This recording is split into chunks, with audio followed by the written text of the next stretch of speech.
আজকের এই মুভিটা এমন একজন ভয়ানক কিলারকে নিয়ে নির্মিত যে তার মেয়ের মৃত্যুর পরে সবকিছুকে ছেড়ে একেবারেই সাধারণ একটা জীবনযাপন করছে। কিন্তু এরকমই একদিন সে যখন গাড়ি চালাচ্ছিল তখন সে একটি গ্রুপকে দেখে যারা একটি মেয়ের সাথে ফ্ল্যাট করার চেষ্টা করছে। আর এই মেয়েটার মধ্যে কিলার তার নিজের মেয়েকে দেখতে পায়। কিলার তখন ওই মেয়েকে বাঁচানোর জন্য এক এক করে সবাইকে শেষ করে ফেলে। কিন্তু এই গ্রুপটার মধ্যেই এমন একটি ছেলে ছিল যার বাবা হচ্ছে এই শহরের সব থেকে বড় ড্রাগ ডিলার। তাহলে যখন ওই ড্রাগ ডিলার এটা জানতে পারবে তার নিজের ছেলেকে কেউ একজন এমন অবস্থা করেছে, তাহলে সে ঠিক কোন পর্যায়ে যেতে পারে এবং পুরো দেশের মধ্যে কত বড় বড় বিপদ নেমে আসে, সেই সবকিছুকে নিয়ে আজকের এই মুভিটি। আরেকটা কথা, যদি আমি এই চ্যানেলে কোনো রকম অ্যাপ বা ওয়েবসাইটের প্রমোশন করে থাকি আপনারা অবশ্যই সেগুলোকে এড়িয়ে যাওয়ার চেষ্টা করবেন। তো যাওয়া যাক মুভির স্টোরিতে। মুভি শুরুতে আমরা মাইকেল নামের একজন ভয়ানক ড্রাগ ডিলারকে দেখি যে তার ছেলে মাইকির পাশে বসা, যেখানে ডক্টর তাকে জানায় ওর অবস্থা একেবারেই সংকটাপূর্ণ। যদিও আমরা অপারেশনের মাধ্যমে ওর চেহারাটাকে ঠিক করে দিতে পারবো, তবে এই সবকিছু করার পরেও ও আর কখনোই কথা বলতে পারবে না, কারণ ওর ভোকাল কর্ড একেবারেই নষ্ট হয়ে গিয়েছে। এই জন্য আমরা যা কিছুই করি না কেন ও আর কোনোদিনও কথা বলতে পারবে না। মাইকেল এগুলোকে শুনে একেবারেই ঘাবড়ে ওঠে, কারণ সেও কোনোদিন কাউকে এতটা নৃশংসভাবে আহত করেনি। তখন মাইকেল ডক্টরকে জানায় আমি ওর চিকিৎসা করাবো না। ডক্টর এগুলোকে শুনে একেবারেই চমকে ওঠে, কারণ মাইকি হচ্ছে এই পৃথিবীর মধ্যে মাইকেলের সব থেকে কাছের এবং প্রিয় একটা জিনিস। তাহলে সে এটা কিভাবে বলতে পারে? আর এভাবেই আমাদেরকে আবারও পাশে নিয়ে আসা হয় যেখান থেকে সবকিছু শুরুতেই আমরা ক্লিন নামের একজন সাফাই কর্মীকে দেখি যার কাজ হচ্ছে শহরের বিভিন্ন স্থান থেকে ময়লা আবর্জনা এনে একটি নির্দিষ্ট স্থানে রাখা এবং ওই ময়লা আবর্জনার মধ্যে যদি কোনো মূল্যবান জিনিস থেকে থাকে সেগুলোকে বিক্রি করে জীবনটাকে অতিবাহিত করে। ক্লিনের নিত্যদিনের কাজই এটা, রাত ভরে ময়লা আবর্জনা সংগ্রহ করা এবং দিনে সেগুলোকে বিক্রি করে জীবনটাকে চালানো। কিন্তু এই সাধারণ জীবনের মধ্যেও ক্লিন কিছু অদ্ভুত সমস্যার মধ্যে জর্জরিত। ক্লিন কখনোই ঠিকভাবে ঘুমাতে পারে না, কারণ সে যখনই চোখ বন্ধ করে তার সামনে ভয়ানক দৃশ্য ভেসে ওঠে, যেখানে প্রচন্ড পরিমাণে মারামারি, রক্ত এবং ছোট্ট একটি বাচ্চা। আর এখান থেকে আমরা এটা জানতে পারি এই বাচ্চাটি হচ্ছে ক্লিনের একমাত্র মেয়ে, যার মৃত্যুর জন্য ক্লিন নিজেকে দায়ী মনে করে। অন্যদিকে তার এই মেয়ের মৃত্যুর জন্য তার স্ত্রীও তাকে ছেড়ে দিয়েছে। আর এই কারণটার জন্যই ক্লিন ঠিকভাবে ঘুমাতে পারে না। এমনকি ক্লিন এই সমস্যা থেকে মুক্তি পাওয়ার জন্য এমন একটি সংস্থায় যোগ দেয় যেখানে যাদের নাইট ভিশনের সমস্যা থাকে তাদেরকে কিছু নিয়মের মধ্যে বেঁধে দেওয়া হয় এবং কিছু এমন অ্যাক্টিভিটি করায় যাতে তারা নিজেদের মনকে রাতের বেলাও নিজেদের কন্ট্রোলে রাখতে পারে। বোঝাই যাচ্ছে ক্লিন এই সমস্যাটা থেকে নিজেকে যেভাবেই হোক না কেন মুক্ত করতে চায়। পরবর্তীতে আমরা ডায়না নামের একটি মেয়েকে দেখি যে তার দাদির সাথে বসবাস করে, কারণ তার বাবা মা কেউ এখন আর বেঁচে নেই। ক্লিন তাকে তার নিজের মেয়ের মতো ভাবে এবং তার সাধ্য মতো সবসময় সাহায্য করার চেষ্টা করে। অন্যদিকে আমরা জেলের মধ্য থেকে মাইকি নামের একজন ছেলেকে বাইরে বেরিয়ে আসতে দেখি। মাইকি যখন জেল থেকে বাইরে বেরিয়ে আসে তখন আমরা মাইকির বন্ধু এবং তার বাবা মাইকেলকেও সেখানে দেখি, কিন্তু মাইকি তার বাবাকে একদমই পাত্তা দেয় না এবং তার বন্ধুদের গাড়িতে করে চলে যায়। মাইকেল এগুলোকে দেখে কিছুটা কষ্ট পেলেও খুব একটা রিয়াক্ট করে না। পরবর্তীতে আমরা আবারও ক্লিনকে দেখি যে প্রতিদিনের মতোই তার গাড়িটাকে নিয়ে কাজের উদ্দেশ্যে যাচ্ছে। ক্লিন তখন একটি ফিশ শপের সামনে কিছু অদ্ভুত লোকদেরকে দেখে যারা গাড়ির মধ্য থেকে মাছের বাক্স বের করছে, কিন্তু তাদের সবার কাছেই বিভিন্ন আগ্নেয়াস্ত্র। আর এখান থেকে আমরা এটা জানতে পারি এই সবকিছুর মালিক হচ্ছে ড্রাগ ডিলার মাইকেল। মাইকেল মাছের ব্যবসার আড়ালে এই ভয়ানক বিজনেসটাকে চালায়। আর এই সবকিছু বিভিন্ন দেশ থেকে আনা হয়, যেমন চীন, আমেরিকা এবং কানাডার মতো বড় বড় দেশ থেকে। ক্লিন যখন মাইকেলকে দেখে সেই সবকিছুকে দেখেও না দেখার ভান করতে থাকে, কারণ এই শহরটার মধ্যে এগুলো একেবারেই সাধারণ একটা বিষয়। এমনকি মাইকেলও তাকে দেখে খুব একটা রিয়াক্ট করে না। পরবর্তীতে আমরা ক্লিনকে আবারও তার বাসার মধ্যে দেখি, যে তার দুঃস্বপ্নগুলোর জন্য কোনোভাবেই ঘুমাতে পারছিল না। অন্যদিকে আমরা মাইকেলকে দেখি যে তার ফিশ শপের মধ্যে পার্সেলগুলোকে রেডি করছে। আসলে মাইকেল ফিশ ফ্রাইয়ের মাধ্যমেই ড্রাগগুলোকে সাপ্লাই করে। তবে আজকে মাইকেল খুব একটা খুশি না, কারণ সে যতটা পরিমাণে ড্রাগ অর্ডার দিয়েছিল তার থেকেও অনেকটাই কম লোড দেওয়া হয়েছে। পরদিন ক্লিন যখন তার গাড়িতে করে যাচ্ছিল তখন সে ডায়নাকে দেখে যে পায়ে হেঁটেই স্কুলের দিকে যাচ্ছে। ক্লিন কারণ জানতে চাইলে ডায়না তাকে জানায় স্কুল বাস এখন আর এই এরিয়াতে আসে না। অন্যদিকে আমাদের গাড়িটাও এখন নষ্ট, এই জন্য এখন আমাকে পায়ে হেঁটেই স্কুলে যেতে হচ্ছে। ক্লিন তখন তাকে গাড়িতে করে স্কুলে পৌঁছে দেয়। পরদিন আমরা ক্লিনকে ডায়নার বাড়ির সামনে দেখি যে ডায়নার জন্য একটি সাইকেল তৈরি করে এনেছে। তখনই আমরা ডায়নার দাদিকেও সেখানে দেখি। দাদি তখন ক্লিনকে এটা জিজ্ঞাসা করে, কেন তুমি এগুলোকে করছো?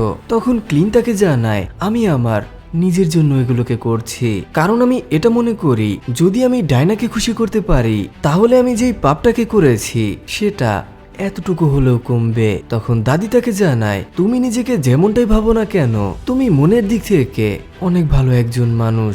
গড অবশ্যই তোমাকে সাহায্য করবে। ক্লিন তখন ডায়নার মধ্যে তার নিজের মেয়ের ছায়াটাকে দেখে। হ্যালো খেলাপ্রেমিক এবং গেম মাস্টাররা, আপনার প্যাশনকে একটু বেশি রিওয়ার্ডিং করতে চান? একটা প্ল্যাটফর্ম আছে যেখানে প্রতিটি ম্যাচ স্টার্ট এবং প্লে আরও মজাদার হয়ে উঠতে পারে। আপনি প্রহন বা নতুন, এটি আপনার লেভেল আপ করার সবথেকে সেরা সুযোগ। কেন এটা অসাধারণ? সহজে শুরু করা যায়, কোনো স্কিলের দরকার নেই, রিয়েল টাইম এক্সাইটমেন্ট, আপনাকে সার্বক্ষণিক সুরক্ষা প্রদান, সারপ্রাইজ ড্রপস, গিফটস এবং এক্সক্লুসিভ প্যাকেজ, সাহায্যের প্রয়োজন সবসময় কেউ না কেউ আছে। তো দেরি কিসের? এক্ষুনি আমার প্রোমো কোড ফ্লিকভি অথবা সিনেল ব্যবহার করুন এবং একটি বিশেষ ওয়েলকাম বোনাস পান। ক্যারিবিয়ান লিগ চলছে, কয়েক ডলার দিয়ে অংশ নিন এবং 40% পর্যন্ত ব্যাক স্কোর করুন। যতক্ষণ থাকবেন রিটার্ন তত বেশি।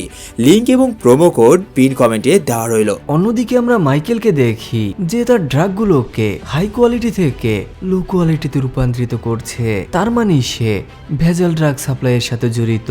পরদিন মাইকেলের শপে চীন থেকে আরো একটি ড্রাগের সাপ্লাই আসে, কিন্তু মাইকেল যখন ড্রাগগুলোকে চেক করে তখন সে এটা জানতে পারে গতবারের ন্যায় আবারও ড্রাগের কম লোড দেওয়া হয়েছে।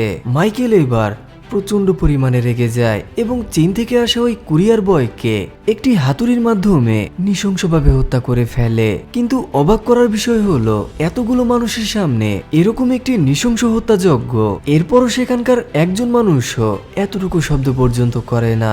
এ যেন আরেক বাংলাদেশের প্রতিচ্ছবি। তার মানে বোঝাই যাচ্ছে মাইকেলের রাজত্ব পুরো দেশটার মধ্যে কতটা ভয়াবহ আকার ধারণ করেছে।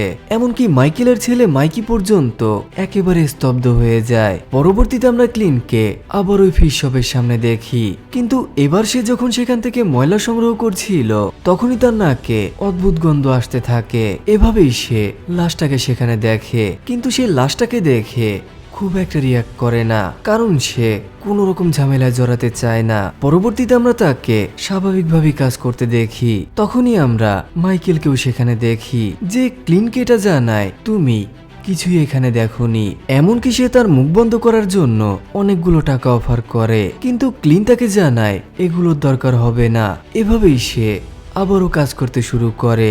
দেখতে দেখতে বেশ কয়েকদিন কেটে যায়। একদিন ক্লিন যখন তার গাড়িতে করে যাচ্ছিল তখনই তার গাড়িটা রাস্তার মধ্যেই বন্ধ হয়ে যায়। ক্লিন যখন গাড়িটাকে ঠিক করছিল তখনই সে একজন লোককে দেখে যে বেশ কয়েকজন গুন্ডাদের হাত থেকে পালানোর চেষ্টা করছে।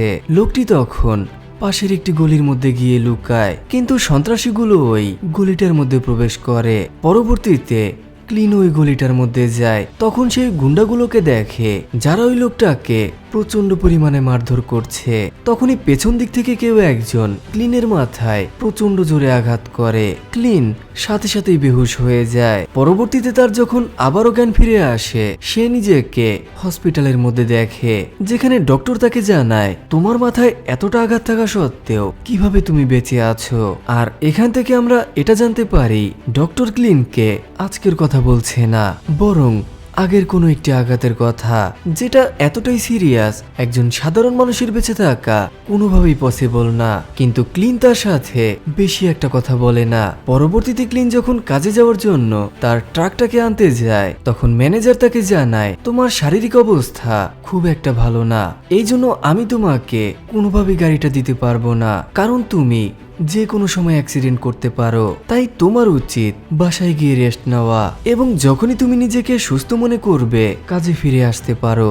এই জন্য আমরা ক্লিনকে আবারও তার বাসার মধ্যে দেখি। পরদিন সকালে ক্লিন যখন তার গাড়িতে করে যাচ্ছিল, তখন সে ডায়নাকে দেখে যে কয়েকজন বখাটে ছেলেদের সাথে রাস্তার পাশে আড্ডা দিচ্ছে। তখন ক্লিন তাকে জানায়, ডায়না তুমি এদের সাথে কখনোই দেখা করবে না, তোমার এক্ষুনি বাসায় চলে যাওয়া উচিত। কিন্তু ডায়না তাকে জানায়, তুমি আমার বাবা না, এই জন্য তুমি আমার সকল বিষয়ে নাক গলানো বন্ধ করো। এটা শুনে ওই বখাটে ছেলেগুলোর মধ্যে একজন ক্লিনকে প্রচন্ড পরিমাণে ধমক দিতে শুরু করে এবং তাকে জানায় ডায়নার পার্সোনাল ম্যাটারে একদমই নাক গলাতে আসবেন না, নয়তো এর ফলাফল কিন্তু একদমই ভালো হবে না। তখন ডায়না এগুলোকে দেখে নিজেও অনেকটা ঘাবড়ে যায় এবং ক্লিনের গাড়িতে করে সোজা বাসায় ফিরে আসে।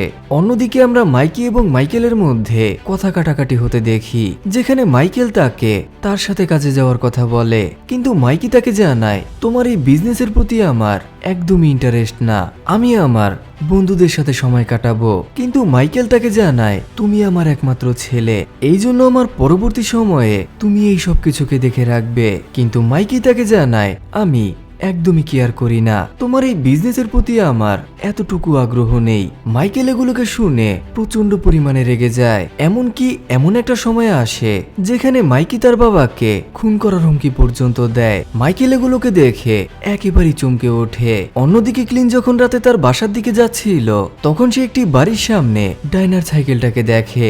ক্লিন এটা ভালোভাবেই বুঝতে পারে নিশ্চয়ই এখানে কিছু খারাপ হতে যাচ্ছে।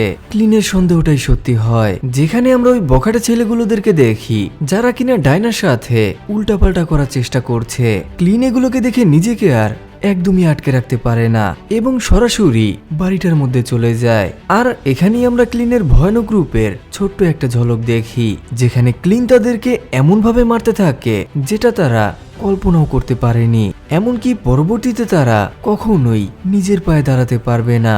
কিন্তু শকিং এর বিষয় হচ্ছে এখানে আমরা মাইকিকেও দেখি যে এখন প্রচন্ড পরিমাণে আহত। তার মানে ক্লিনের সামনে ভয়াবহ বিপদ অপেক্ষা করছে। একদিকে ক্লিন ডায়নাকে নিয়ে তার বাসার উদ্দেশ্যে রওনা দেয়, অন্যদিক থেকে আমরা এটা জানতে পারি ওই বখাটে ছেলেগুলো ডায়নাকে ভিডিও করার জন্য পাশেই একটি মোবাইল সেট করে রেখেছিল। এই জন্য ওই ফোনের মধ্যে ক্লিনের দৃশ্য উঠে যায়। কিন্তু ক্লিন এই বিষয়টা একদমই আন্দাজ করতে পারেনি। আর এভাবেই আমরা ওই দৃশ্যটাকে দেখি যেটা আমরা মুভির শুরুতে দেখেছিলাম, যেখানে মাইকেল তার ছেলের চিকিৎসা না করানোর সিদ্ধান্ত নেয়, কারণ সে তার ছেলেকে এভাবেই রেখে দিতে চায় এবং যেগুলোকে করেছে তাকে সেই পৃথিবী থেকে একেবারেই নিশ্চিহ্ন করে দেবে। পরবর্তীতে আমরা সেখানকার একজন লোকাল পুলিশ অফিসারকে দেখি যে মাইকেলের সাথে দেখা করার জন্য আসে, যেখানে ওই অফিসার তাকে ভিডিও ফুটেজগুলোকে দেখায়। মাইকেল এগুলোকে দেখে এটা ভালোভাবেই বুঝতে পারে এ আর অন্য কেউ নয় বরং ক্লিন, যাকে সে সেদিন তার শপের সামনে দেখেছিল। মাইকেল এগুলোকে দেখে প্রচন্ড পরিমাণে রেগে যায় এবং তার লোকদেরকে জানায় তোমরা যত দ্রুত সম্ভব ক্লিন এবং তার কাছের লোকদেরকে এমনকি ডায়না এবং তার দাদিকেও শেষ করে দাও। আমি ওদেরকে এক মুহূর্তও জীবিত দেখতে চাই না। তবে তোমরা ক্লিনকে হত্যা করবে না, কারণ আমি ওকে নিজের হাতে হত্যা করব। আর এখান থেকে আমরা এটা জানতে পারি এখানকার সকল পুলিশ সদস্যরাই মাইকেলের আন্ডারে কাজ করে। এমনকি কিছুদিন আগে মাইকিকে জেলে নেওয়ার ঘটনাটা তার নিজের বাবাই ঘটিয়েছিল, যাতে সে মাইকিকে সমাজের আসল পরিস্থিতির উপলব্ধি করাতে পারে। এই জন্যই মাইকি জেল থেকে বেরিয়ে মাইকেলকে ইগনোর করেছিল। সে তাকে এটা বুঝিয়েছিল তুমি আমাকে যাই শাস্তি দাও না কেন আমি যেমন আছি তেমনই থাকবো, আমার মধ্যে কখনই পরিবর্তন আসবে না এবং তোমার বিজনেসের প্রতি আমার এতটুকু আগ্রহ পর্যন্ত নেই। অন্যদিকে আমরা ক্লিনকে দেখি যে এটা ভালোভাবেই বুঝতে পারে মাইকেল নিশ্চয়ই তাদের উপর হামলা চালাবে। এই জন্য ক্লিন ডাইনা এবং তার দাদিকে নিয়ে শহর থেকে অন্যত্র সরে যাওয়ার চেষ্টা করতে থাকে, কিন্তু দুর্ভাগ্যবশত পুলিশেরা তাদেরকে খুঁজে পায়। ক্লিন যখনই পুলিশের গাড়িটার দিকে লক্ষ্য করে তখনই সে একজন পুলিশ সদস্যকে দেখে যে কারো সাথে কমিউনিকেশন করার চেষ্টা করছে। ক্লিন এটা ভালোভাবে বুঝতে পারে এরাও মাইকেলের সাথে জড়িত। এই জন্য সে গাড়িটাকে দ্রুত সামনের দিকে নিয়ে যায় এবং কোনো রকমে একটি ভিড়ের মধ্যে এসে গাড়িটাকে চেঞ্জ করে ফেলে, যার ফলে পুলিশেরা তাদেরকে কোনোভাবেই খুঁজে পায় না। কিন্তু ক্লিনের ভাগ্য মোটেও তাকে সায় দেয় না। মাইকেলের লোকেরা তাদের লোকেশনটাকে খুঁজে বের করে। ডাইনা এবং তার দাদি যখন মাইকেলের লোকদেরকে দেখে তারা কোনো রকমে একটি ওয়্যার হাউসের মধ্যে গিয়ে লুকায়। ক্লিনও এটা বুঝতে পারে, এই জন্য সে মাইকেলের লোকদেরকে এক এক করে নৃশংসভাবে হত্যা করতে থাকে। ডাইনা এবং তার দাদি ক্লিনের এই ভয়ানক রূপটাকে দেখে এটা ভালোভাবেই বুঝতে পারে ক্লিন মোটেও কোনো সাধারণ লোক না। এমনকি ক্লিনকে তারা প্রচন্ড ভয় পেতে শুরু করে। তখন ক্লিন তাদেরকে জানায়, আমি একসময় একজন দক্ষ অ্যাসাসিন ছিলাম, কিন্তু একটা সময় আমি ড্রাগসে আসক্ত হয়ে পড়ি। কিন্তু এরকমই একদিন আমি যখন মিশন শেষ করে বাসায় ফিরে আসি তখন আমি আমার মেয়েকে দেখি যে আমার ড্রাগসগুলোকে ভুলবশত খেয়ে ফেলেছে, যার ফলে ওভারডোজের কারণে সে সেখানেই মৃত্যুবরণ করে। আর এই জন্যই আমি আমার সবকিছু ছেড়ে দিয়ে একেবারেই সাধারণ একটা জীবনে চলে আসি, কারণ আমি এই সব কিছুর জন্য নিজেকে দায়ী মনে করি।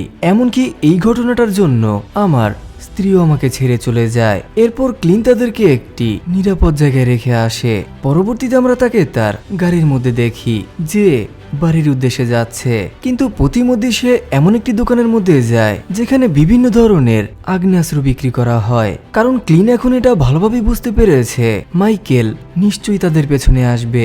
অন্যদিকে আমরা ওই পুলিশ অফিসারকে দেখি যে মাইকেলের সাথে দেখা করার জন্য যায় এবং তাকে বলে, আমি ওর বিষয়ে সকল ইনফরমেশন খুঁজে বের করেছি।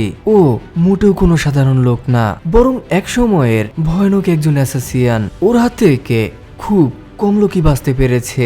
এমনকি ওর মিশনগুলো এতটাই ভয়ানক ছিল ওর টিমের লোকেরা পর্যন্ত ওকে দেখলে ভয় পেয়ে যেত। কিছুক্ষণের মধ্যেই মাইকেলের কাছে ক্লিনের কল আসে, যেখানে ক্লিন তাকে জানায়, তোমার ওদের পেছনে আসা একদমই উচিত হয়নি, তাই যেহেতু তুমি ভুল করেছো তুমি নিশ্চয়ই শাস্তি পাবে। পরবর্তীতে আমরা ক্লিনকে তার অস্ত্রগুলোকে ভালোভাবে সেট আপ করতে দেখি এবং তার ট্রাকটাকে নিয়ে সোজা বাড়ির মধ্যে ঢুকে যায়, যার ফলে পুরো বাড়িটার মধ্যে ইলেকট্রিসিটি ডিসকানেক্ট হয়ে পড়ে। তখন মাইকেলের লোকেরা ক্লিনের উপরে লাগাতার ফায়ার করতে থাকে, তবে তারা ক্লিনকে ঠিকভাবে দেখতে পাচ্ছিল না। অন্যদিকে ক্লিন একজন ভয়ানক অ্যাসাসিয়ান ছিল, যার ফলে অন্ধকারতার সামনে কোনো রকম বাধা তৈরি করতে পারে না। ক্লিন তাদেরকে এক এক করে শেষ করে দেয়। অন্যদিকে আমরা মাইকেলকে দেখি যে ক্লিনের ভয়ে সেখানকারই একটি আলমারির মধ্যে গিয়ে লুকায়। কিছুক্ষণের মধ্যেই ক্লিনও সেখানে চলে আসে। তখন মাইকেল তার উপরে অতর্কিত হামলা করতে থাকে, কিন্তু ক্লিনের কাছে এগুলো একেবারেই সাধারণ একটা বিষয়। উল্টো ক্লিন তার উপরেই ভয়াবহ হামলা করতে থাকে। কিন্তু এখানে আমরা মাইকেলকে অন্য একটা রূপে দেখি যে ক্লিনকে অনেকটাই আহত করে ফেলে। সে যখন অজ্ঞান হয়ে যাচ্ছিল তখনই তার সামনে তার মেয়ের ছবি ভেসে ওঠে, যার ফলে ক্লিন আবারও তার শক্তি ফিরে পায়। ক্লিন এবার তাকে সর্বোচ্চ দিয়ে প্রতিহত করে এবং কিছুক্ষণের মধ্যেই প্রচন্ড আহত করে দেয়। সে যখন তাকে প্রায় মেরেই ফেলবে তখনই আমরা মাইকিকে সেখানে দেখি। মাইকি তার বাবাকে সেখানেই শেষ করে দেয়, কারণ তার বাবা চিকিৎসা করাতে চায়নি। ক্লিন এগুলোকে দেখে একেবারেই চমকে ওঠে। এভাবেই দেখতে দেখতে বেশ কয়েকদিন কেটে যায়, যেখানে আমরা ডাইনাকে ওই সাইকেলটাকে চালাতে দেখি। আর এভাবেই এই অসাধারণ মুভিটি এখানেই শেষ হয়ে যায়।